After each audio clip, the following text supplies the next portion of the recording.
इधर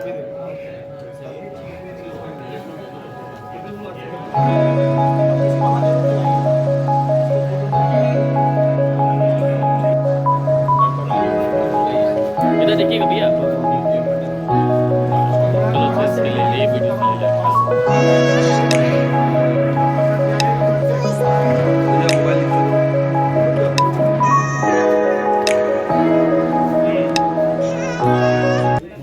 अद्भुत बात इसलिए है कि रेल में सबसे बड़ी संख्या वो ट्रैकमैन की है। 30% के आसपास उनकी आबादी है और उनको साजिशन चुनाव से बाहर कर दिया गया। दोनों मान्यता प्राप्त, उसमें मैं जिम्मेदारी से कह रहा हूँ, दोनों मान्यता प्राप्त उसमें है, सरकार का संगठन है और सरकार, तीनों और चारों लोग मिलकर के। और जबकि रेल विभाग का सबसे निचले पायदान का कर्मचारी है जिसको प्रमोशन के लिए मौका नहीं दिया जाता।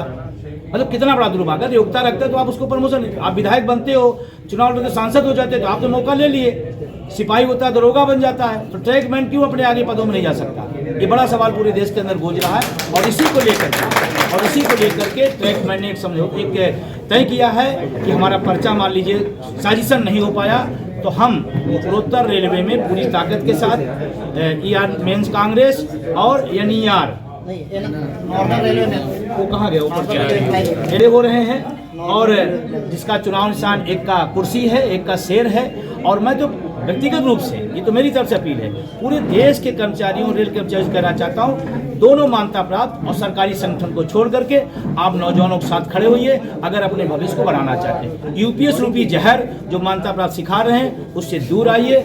और रेल के परिणाम का रेल पर असर नहीं पड़ेगा, पूरे देश पर और पूरी सरकार, भारत सरकार को संदेश जाएगा कि जो हमारा प्लान UPS का है उसको रेल के लोगों ने नकार दिया, उसे चाहिए पुरानी पेंशन। ये चुनाव का मैसेज होगा। और इसीलिए आप सबके माध्यम से मैं कहना चाहता हूं कि आज एक बड़ी घोषणा हुई है और इस घोषणा से निश्चित रूप से चुनाव का परिणाम बदलेगा। क्योंकि लाइन पर चलने वाला आदमी, देखिए जब जमीन का आदमी कहीं खड़ा हो जाता है तो कहते हैं कौन सा गाना है ना, जब अपना हक मांगेंगे, हाँ, तो मेहनत कश लोग, ये जो ट्रैकमैन यूनियन है ये पूरा मेहनत कश लोग हैं। ठंडी हो, बरसात हो, गर्मी हो, रेल की पटरियों पर होते हैं। और ये खड़ा हुआ है आज शेर के साथ और कुर्सी के साथ। और पूरे देश से अपील है कि आप इसी दिशा में आगे बढ़ें। संगठन कर्मचारियों से बड़े बड़े दावे कर रहा है, उसको लेके क्या कहेंगे? क्या जी? संगठन जो है जो चुनाव लड़ रहे हैं, बड़े बड़े कर्मचारियों से बड़े बड़े दावे कर रहे हैं, उसको लेके क्या कहेंगे? देखिए, अगर दोनों मान्यता प्राप्त संगठनों की बात करें और एक सरकारी संगठन की बात करें, इनके दावे बेमानी है। बेमानी इसलिए है कि अभी तक स्थापित कौन था? आप ही थे।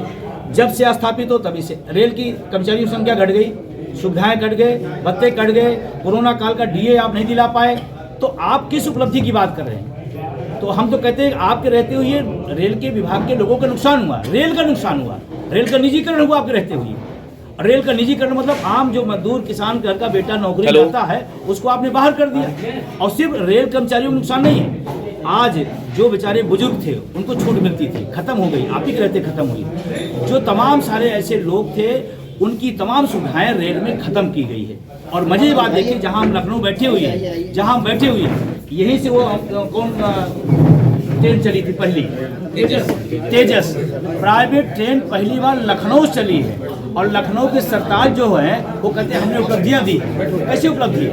आपके लखनऊ से तेजस जैसी ट्रेन जो प्राइवेट हाथों में चला गया, आप उपलब्धि बता रहे हैं। तो इसलिए मेरी अपील है, बार बार अपील है पूरे देश के रेल कर्मचारियों से, इन तीनों के साथ आप बगावत करिए। बोर्ड की चोट बाबा साहब ने हमें मौका दिया है, हम बोर्ड की चोट से अपना हक लेंगे। ठीक है, धन्यवाद।